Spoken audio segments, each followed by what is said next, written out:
যত দ্রুত জাতীয় নির্বাচন হবে তত দ্রুতই দেশ স্থিতিশীল হবে, এমনটাই মন্তব্য করেছেন বিএনপির স্থায়ী কমিটির সদস্য ডক্টর খন্দকার মোশাররফ হোসেন। তিনি বলেছেন, আওয়ামী লীগ ও তার দোসররা ভারতে অবৈধভাবে আশ্রয় নিয়ে দেশ বিরোধী ষড়যন্ত্র করছে। রাজধানীতে আরেক অনুষ্ঠানে ভারতীয় সংবাদ মাধ্যমের সমালোচনা করে বিএনপির সিনিয়র যুগ্ম মহাসচিব রুহুল কবির রিজভী বলেছেন, সাম্প্রদায়িকতার ধোঁয়া তুলে বাংলাদেশে আধিপত্য কায়েম করতে চায় ভারত। ভারতীয় পণ্য বর্জনের আহ্বান জানিয়ে এবার ব্যতিক্রমী প্রচারণায় বিএনপির সিনিয়র যুগ্ম মহাসচিব রুহুল কবির রিজভী শুক্রবার রাজধানীর গুলশানে দেশীয় পণ্য বিক্রি কার্যক্রম উদ্বোধন করে দেশবাসীকে ভারতীয় পণ্য বর্জনের আহ্বান জানান তিনি।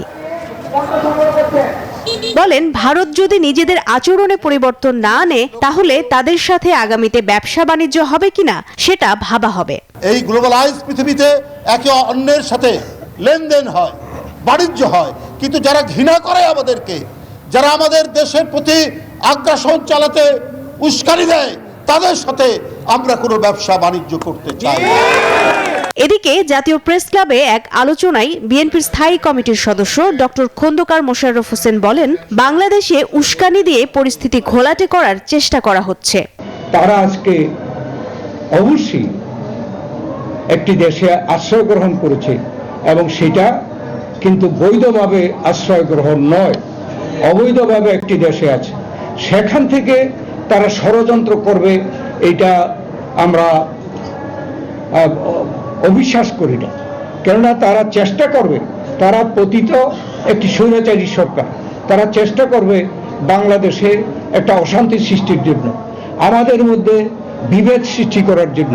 সেই চেষ্টাগুলো যে করছে আপনারা নিজেরা সকলেই টের পাচ্ছেন।